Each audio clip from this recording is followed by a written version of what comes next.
This is the hyperdemon footage that you're most likely to come across before you even play the game. When you do play the game, it's going to play out a little bit differently to that. So this is footage of the very first run that I had in the game. As you can see, it's a bit of a far cry from the real fancy stuff that you've just seen. But I think it really demonstrates how many people's experience when they first come into the game plays out.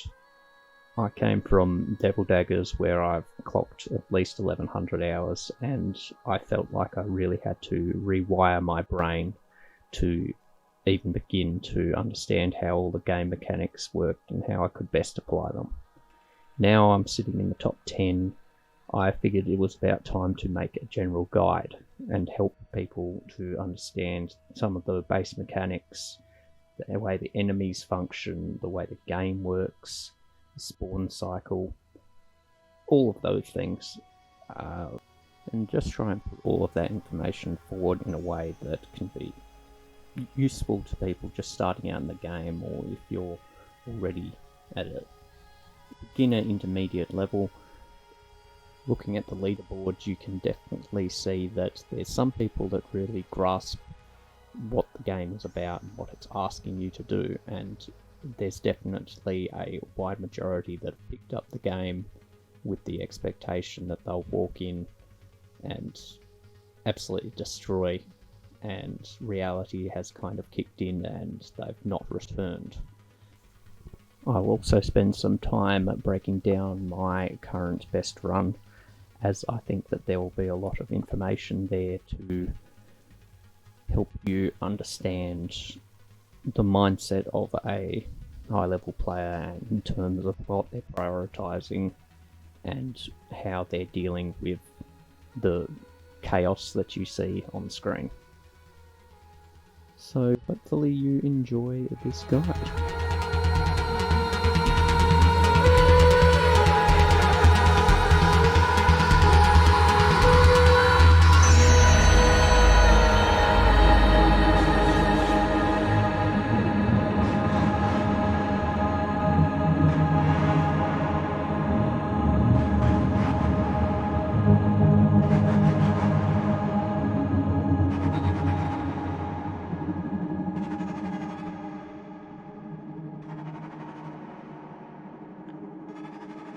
Hyperdemon works on an adaptive difficulty system.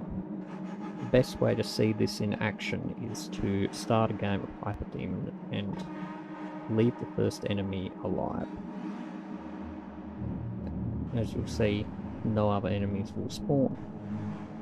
The reason for this is that Hyperdemon works on a spawn dependency system, where enemies will only spawn after certain conditions are met, the conditions being other enemies have been killed. At the start of a run, only one enemy can be present on the screen at any given point in time. But once that first enemy has been killed, then it will allow 2 enemies at a time to appear. This scales up all the way to 7 by the end of the game. In this sense, it is a very hard game to describe in terms of how a run should be structured or played, because every run will be different depending on how fast or slow you're killing the enemy. Technically speaking, you can get to the boss about 9 minutes of game time in, but your score will probably be 10. On the flip side of that, a run that's in the top 10 is just scraping a bit over 2 minutes in length. Those runs are cramming the full spawn list into a very compact amount of time by simply killing as efficiently as possible. Because the counter is always counting down, you are on a constant race to kill as fast as possible. Another player has very helpfully provided a spawn list to break down exactly how the spawn system in Hyperdemon works. As you can see, there is a list of active enemy groups that are permitted to be on the arena at any given point in time. And with this list, you can kind of get an idea of how the difficulty scales up bit by bit as the game progresses. At first, you can leave that tower on there as long as you want, and until you kill it, no other enemies will spawn. Another interesting mechanic in the spawn system is that there is a lull in the spawns at the midway point when the centipede appears. The developer has very kindly explained exactly how this works. Aside from this lull, there is no further lulls later in the game, and the spawns work in escalating fashion all the way up to 7 until the boss. As soon as the boss appears, all the spawns are wiped off of the arena, and only the boss is there to be faced. The best advice I can give for dealing with the adaptive difficulty of the game is to pace yourself according to your own skills. What I mean by this is, because the difficulty is going to adapt to the skills that you are applying, don't push yourself too hard to kill faster than you can manage. If you can kill things slowly and effectively, you will get a much better handle for the way that you should approach the game as it progressively gets hard.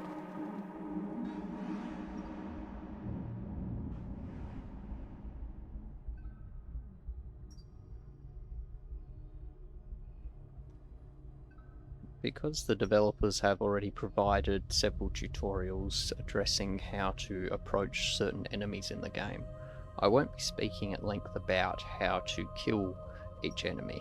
I will be speaking about how an enemy on the arena in any given run of Hyperdemon can influence the way that a run might turn out. Certain approaches and strategies will definitely be impeded if you are not addressing the enemies in the proper way, and I think that it's important for you to understand that certain enemies must be addressed with some priority compared to others if you wish to achieve a faster, more efficient streak throughout the game. With the large serpent skulls that work as a trio, if you kill one head, the tail will remain on the arena as long as at least one of the other serpent heads stays alive. This can prove quite problematic as the tendril will flick around unpredictably, and it takes up a rather large radius within the arena. If you wish to deal with this in the most succinct way possible, easiest thing to do is to focus your attention on dealing with that particular enemy first, before moving on to any other enemies in the area, rather than idly spraying fire in their direction and then running into a tentacle blindly 10 seconds later. Cutlers are a very interesting enemy that has, technically speaking, infinite health as long as it keeps on recovering from its stunned state. As you can see in this clip here, I'm pretty much just shotgunning the scuttler once.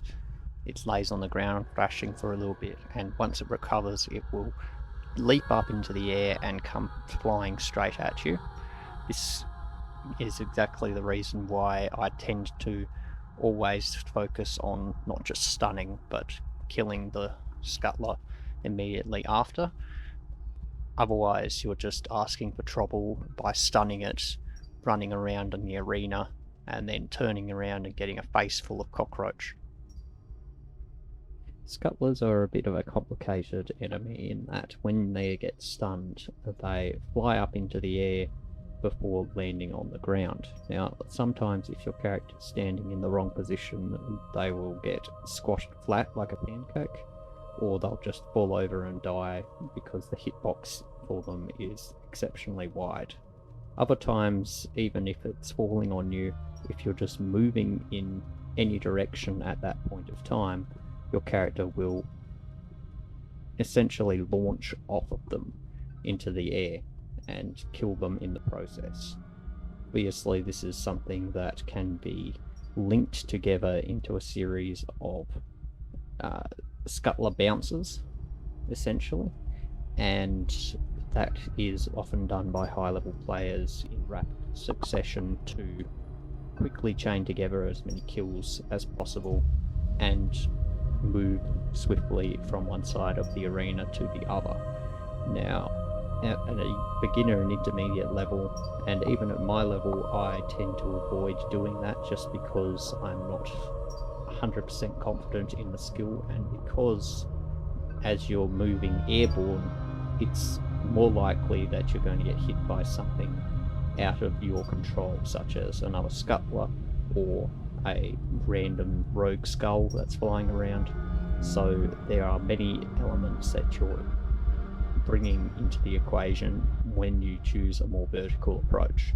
That isn't to say that it is not worth attempting the more vertical strategies, but this guide won't necessarily discuss them when it comes to talking at length about the run in question that I'm going to be analysing.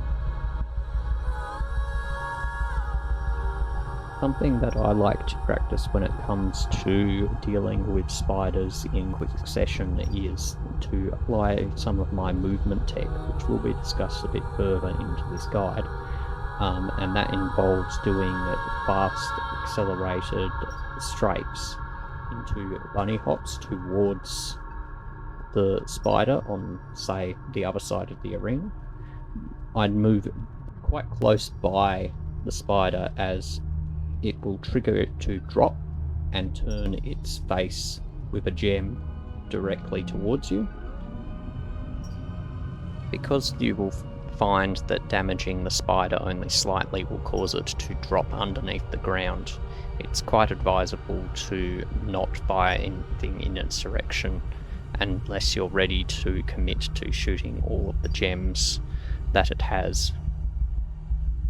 Otherwise, you're going to have to wait for it to reappear, and more often than not, it will reappear popping out of the ground right in front of where you're about to strafe or jump to, which, of course, ends your run very prematurely. A mechanic that you don't really see used very often, mostly because it's just a nifty feature that has very little application towards getting a higher score, is that you can press the right mouse button to pick up a big gem and hold it in front of your hand. This essentially functions like a shield, which you can use to instantly kill the smaller skulls or one of the large horned skulls before it will shatter and essentially be rendered useless. Because of this, it's not really something that you'll apply in any typical run, even though in very rare cases it can save you from certain death. You can also apply the same catching method with the big gem in order to pull it away from a spider if the spider is attempting to absorb it to create bombs. In some instances, you might want the spider to create bombs because they will provide very useful targets that you can pick up and reposition and then drop a rail into to create a big explosion and then clear a big portion of the arena. When it comes to railing bombs or gems, you're going to find that the more gems that you've collected and stored ready for a rail, the greater power will be demonstrated when you finally do shoot a big gem or a bomb from a spider. The explosion will be much larger, there will be a lot more homing daggers flying around. In both cases, it's definitely beneficial to bank up a lot if you want to have the biggest impact and clear the most out of the arena as possible. Something that's interesting to note about the upgrades in the game is that the serpents will be immediately attracted towards them and will spiral all around the upgrade into the sky, trying to make it as impossible as possible to get close and to pick up the upgrade. The best strategy in this case, when you see such a thing happening, is to use your ability to dagger jump, much like was available to you in Devil Daggers, to triple jump into the air and then jump into the beam at a great height. When you collect the power up, if you are not holding down mouse 2, you will get a full ring of gems around your hand. This will give you a upgraded ability to shoot daggers in a stream. However, if you hold down mouse 2, you will instead get a full rack of a rail bolt, which can be then used to shoot either a big gem, which you'll often see done in a high level run, or maybe do a ricochet shot off the ground to kill something, or possibly shoot a spider bomb to create a massive explosion and kill lots of enemies in the process. So personally, I find that at higher level there is no reason to not be going for the rail option. It just gives you so much more versatility and options to quickly and efficiently kill enemies. That said, on the screen right now there is plenty of footage of me just running around spraying endless streams of daggers everywhere, and reasonably efficiently dealing with enemies. In fact, this run just goes all the way up to the boss and dives to the boss, just trying to attempt to do stream daggers almost the entire game. But obviously, if you want to push for more than just intermediate level score, you'll have to learn to both use more shotgun tech, definitely more rail tech, and apply a lot more advanced movement and killing strategies. Certain enemies from Devil Daggers make a reappearance in Hyperdemon, but they don't function in exactly the same way that you might expect. For example, when you're looking at the clusters of skulls that come out of the spawner towers, they don't functionally spread in the same way that they did in Devil Daggers. A lot of that has to do with your movement in game. In Devil Daggers, it tended to be a lot more focused, like when you're moving on your feet doing bunny hoppings and strafing, you had 100% control, whereas in Hyperdemon it's a lot more fluid and slippy on the ground.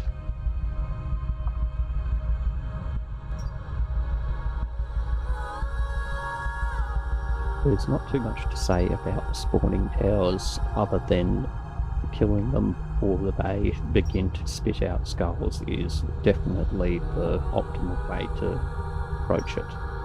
The more skulls that end up on the arena, the more chaotic and the more movement you need to be applying all the time to keep on top of all the enemies involved.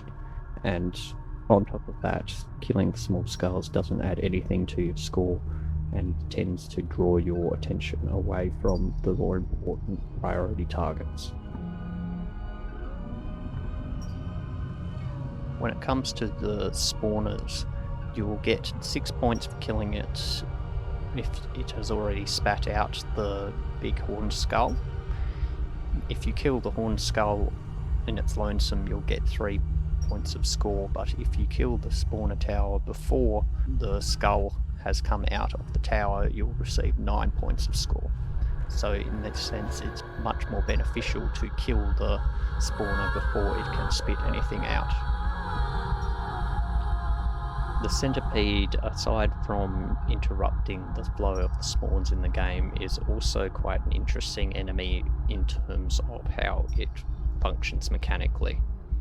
If you happen to fire a rail into a big gem and set off a bunch of homings. When the centipede is on the arena, all of the homings will become magnetized towards its head. As a result, wherever the centipede's head goes, it becomes essentially a spinning ball of death that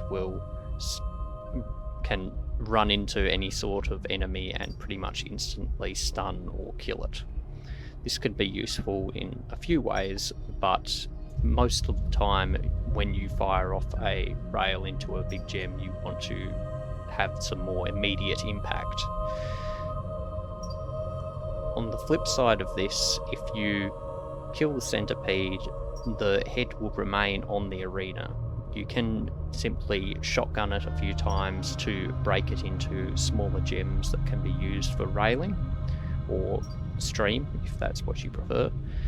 Or if you prepare a rail in advance, you can aim a rail at the centipede head and fire at it for a very awesome chain bolt attack. This is slightly less effective unless you've got a fully charged rail with many gems absorbed.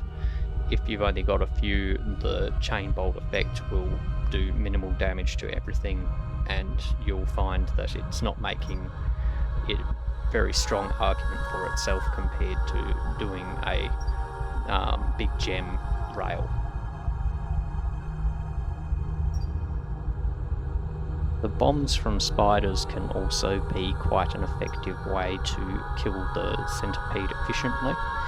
If you can manage to line up the centipede in a convenient position, you can also place a bomb and rail it to create an explosion large enough to clear the centipede in a single loop.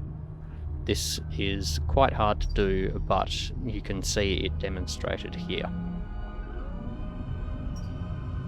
Learning to use the left and right mouse button interchangeably for many different kinds of techniques and strategies is probably the steepest learning curve that you'll find in the game. For instance, when you're trying to collect a rail, if you happen to be aiming your mouse towards a big gem, you will pick up the big gem instead of collecting the small ones for railing. Of course, this doesn't really help you in the department of railing, and you end up with just collected gems that aren't going to be stored as a rail. So learning to aim your cursor where you want to collect from becomes a skill that you kind of have to develop through trial and error. You will find there are moments where you're trying to, for example, sprint into the upgrade beam while at a vertical height, and you forget what your movement keys are. You look down while sprinting and you sprint straight into the serpent tails. It's happened to me on several occasions, and it's definitely something that through persistent death and failures you discover how to avoid it by just building it into your muscle memory over time. And that is ultimately what a lot of the game mechanics come down to. You will slowly build your way up towards them becoming muscle memory, and one day you'll look back and think it wasn't as insurmountable as you thought. While it's tempting to simply post memes when it comes to dealing with the boss, there is a rather definitive strategy to work with killing it in an efficient manner that keeps you alive for as long as possible. The boss itself has 6 phases, and each phase will get progressively faster and move more dramatically on the screen quicker towards you. Because of this, the first initial waves give you plenty of time to accommodate yourself, and you can definitely apply some movement tech in terms of backwards dashing to push yourself further away from the boss as it's approaching you.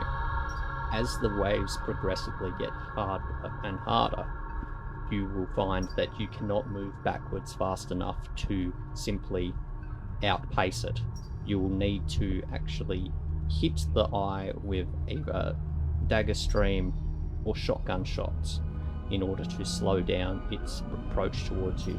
It is possible to kill it with shotgun shots, however, you are going to find it much more effective to use a succession of rails to deal with it. This will take a lot of practice to achieve, and it is not something that you can expect to achieve within a 10-20 hour kind of region unless you are essentially idling your way through simple runs all the way to the boss, and then focusing all your attention on getting it right, because it will require quite a bit of resilience on your part, avoiding nerves, getting your aim correct. That isn't to say that it's not possible. It's definitely a much easier achievement to obtain than something like the Devil Daggers 500 seconds achievement, but it is something that if you want to really capitalize on it, you'll need to do a very strong, very consistent run up to that point, and then capitalize on it, the boss kill at the very end. As each wave is completed, you get +3 score, and when you finally get the boss kill, you get +15 on the end of your run's final result. This obviously adds up to quite a large amount if you're playing even at an intermediate level, so it is definitely recommended to learn the technique required to kill the boss.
So I'm going to spend a bit of time going through my run, well, my current personal best run, and kind of just go on the fly and talk about what kind of techniques and strategies that I've been using to help me get through each stage of any typical run. So as soon as the game's spawning, I'm applying a short stream to this tower. I'm actually going to press number 2 on the keypad just so you can see the splits. The reason that I do what I'm doing here for this initial enemy is that I'm trying to apply as much damage to the tower as it spawns as possible. I also sprint forward, which actually accelerates how fast your dagger shot hits the tower. Now, I'll take this moment just to explain what happened when I broke the big gem. So when I broke the big gem, it split into 3 smaller gems, and those 3 smaller gems, if you don't press mouse 2, they will just be absorbed into your hand and function like a accelerated or a slightly stronger stream of daggers. But instead, I pressed mouse 2 before those gems reached me, and you can see on the hand now there's a series of 3 rails charged up. That just essentially means that there's 3 gems that have been collected, and now I'm holding them ready to fire. And you can see that I'm aiming at the base of the ground, so as these scuttlers are spawning in, I fire off the shot, and you can see it was kind of not effective as I intended. I was hoping to split the stream and hit all 3 of the scuttlers at the same time into being stunned. And you can see already the split's not going the most impressively. The replay does desync a little bit here due to just the nature of scrubbing through it at slow motion speed. And you can see here I also aim a shotgun shot at the serpent. Again, before the gems arrive to me, I'm absorbing up the rail shot, hit the ground just in front, and again suck up the next lot of gems, so I've got a fully charged hand again. Now this part is quite hard to explain. Essentially, if you get underneath a spider, or one of the spider towers before they spawn, you can actually aim at the ground, fire the rail shot, and you see how it splits into 3. It will instantly kill the spider because the ricochet will bounce up in the air and kill all 3 gems on the spider. And again, I'm being very quick with pressing mouse 2 to collect the gems before they absorb into me. Easy way to kill the spawner tower: rail shot ricochet off the ground to hit the base, will instantly kill the tower. Shotgun the gem, absorb up them for another row of rails.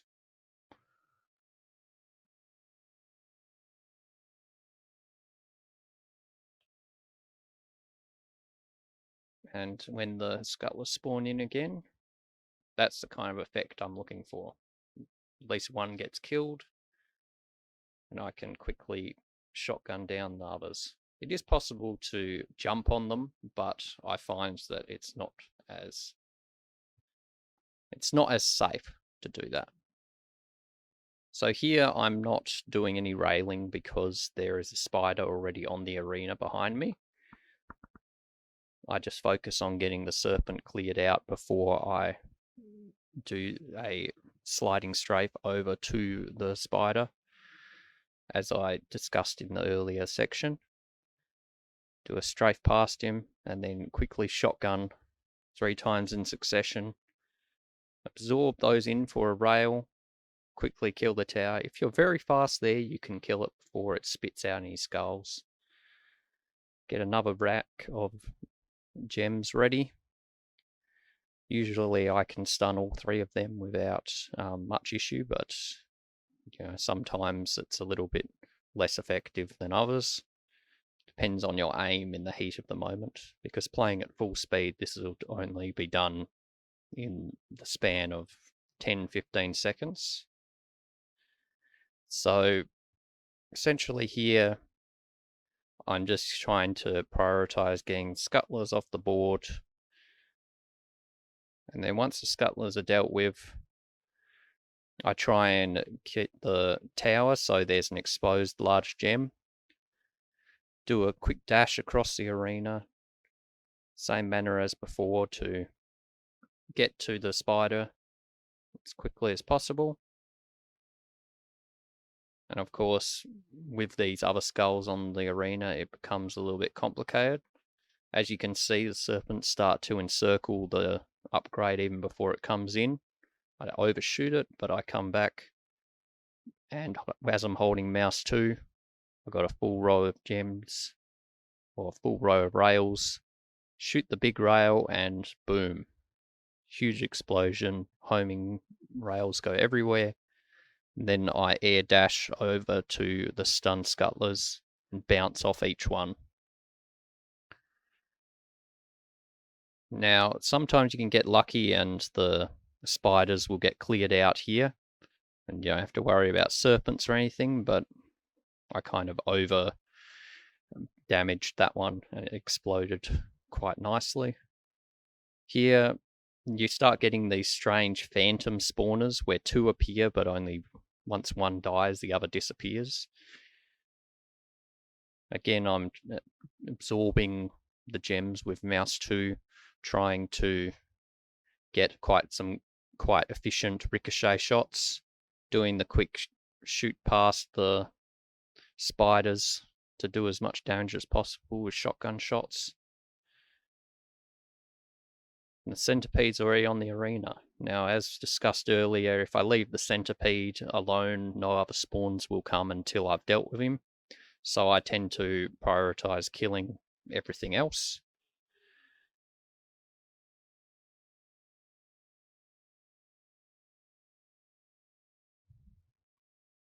I didn't really need to do that, but it would have been more efficient to absorb those gems and use it for a slightly stronger stream. Makes it easier to then clear the underside of the centipede. This is a bit more risky than I'd like because there's quite a few of the smaller skulls bouncing around. But fortunately, they're just kind of going in all sorts of directions. With the centipede head, I choose to just destroy it for a full rack of gems, and while keeping a big gem on the arena, it's quite easy to line up a good shot and clear that first big batch of enemies that comes through. I'm usually prioritizing getting the spiders off of the arena first because they're always going to interrupt the ability to set up some compelling rails. You can see I almost got sniped by a small skull there, which is always a fun way to die. Here I'm dealing with one tower, quickly getting a row of rails and bouncing away all these scuttlers.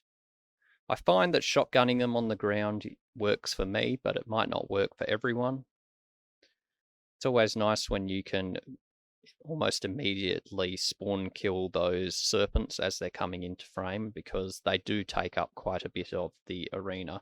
Here I made a bit of a mistake prioritizing an unspawned tower, as there was already one spawned over the other side, but it was immediately closest to me at the time.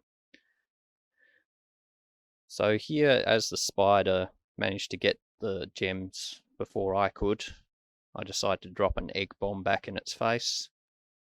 And you can see I'm doing pretty well in terms of being on a good par. Now, at this point, this upgrade's easier to get usually, but the amount of scuttlers bouncing around can be problematic. I always try and make sure there's a big gem already exposed before I get the upgrade while holding down the second mouse button. And here I actually got pretty lucky with all of these things firing off in all directions, as I believe that the homing rails actually hit another big gem and essentially cleaned up the arena very effectively. Even here, the spider that immediately spawns in gets pretty much immediately destroyed. If the setup is right, I do tend to bounce off of these stun scuttlers before they wake up, and while the upgrade is still slowing down time.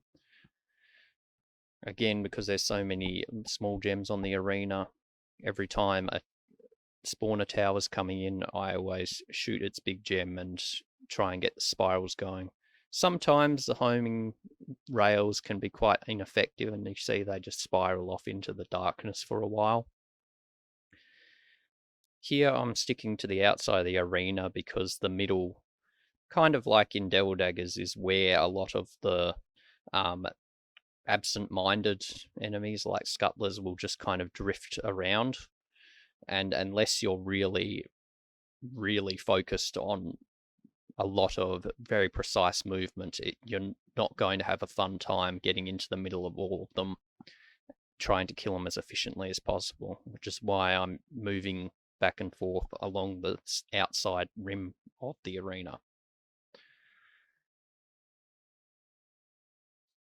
So here I'm at a pretty good point where I'm just able to stick to the outside of the arena and shoot for the exposed spawner towers and spiders. And as you can see, sometimes it's a blessing when the spiders do drop their eggs, because you can just spit them straight back into their core and deal with them very efficiently. The boss starts to make its presence known when you're getting quite close to killing enough enemies.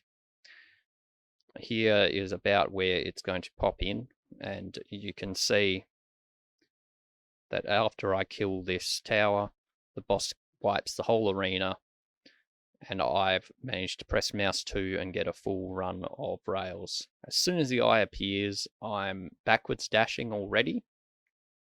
I fire the first shot and you see a small gem appear. I grab it quickly, fire a second shot, another gem appears. I'm picking it up again with mouse 2, releasing mouse 2, dashing backwards all the time.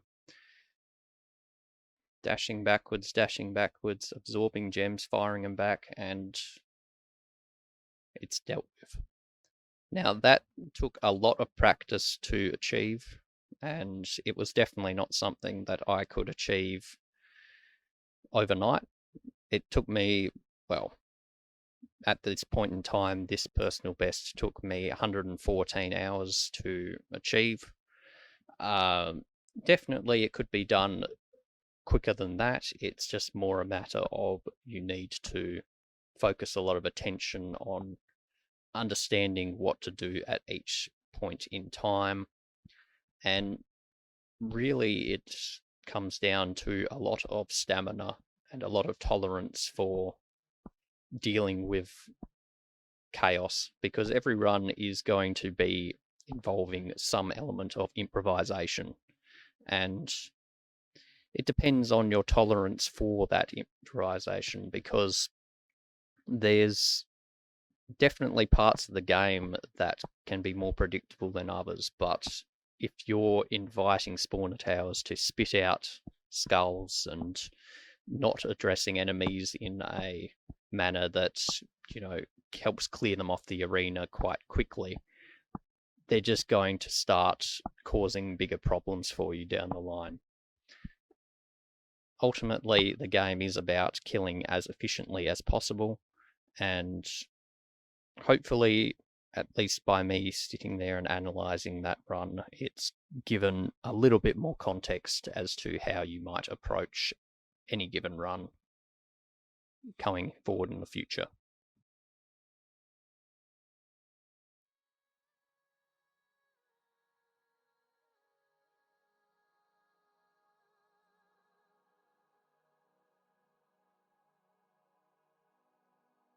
As the guide is coming to a close now, I wanted to put my personal best record on screen at full speed to give you an example of how many little things are being done at all points in time. As you can tell from seeing the breakdown first and then comparing it to the full speed run, you can see how many different strategies and different considerations I'm making as the run is progressively moving through each phase. Now, all of these kind of techniques and strategies and the approach to each phase of the game works for me personally. It might not be your cup of tea. You might find other strategies that work better in your favor and work more within your skill set. That isn't to say that it's a bad thing at all.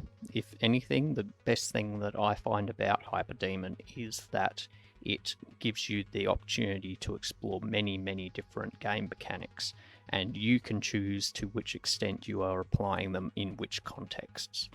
So, for me, a more ground-based approach that involves a lot of shotgunning, a lot of gem railing, and shooting rails into the large gems for homing dagger explosions. All of those techniques are my personal forte. I feel very comfortable doing it. In the same respect, I'm not as comfortable doing things like scuttle bouncing or doing too many of the under spider ricochet shots to kill them. Other things like that are not my forte as much. But all of that said, in the time that I've spent talking here now, the run has essentially gone all the way through, and I've just been applying all of those techniques that I know in rapid succession, getting more and more efficient bit by bit until eventually I'm at a point in time where I can rush through the game in just a bit over 2 minutes. Hopefully this guide will help you build up your skills in terms of getting more confident to play the game at your own pace and slowly learn how the mechanics can best work in your favour. Even if you don't push beyond 200, 300 score, hopefully at least this guide has been at least somewhat helpful to you. Thank you for watching and best of luck.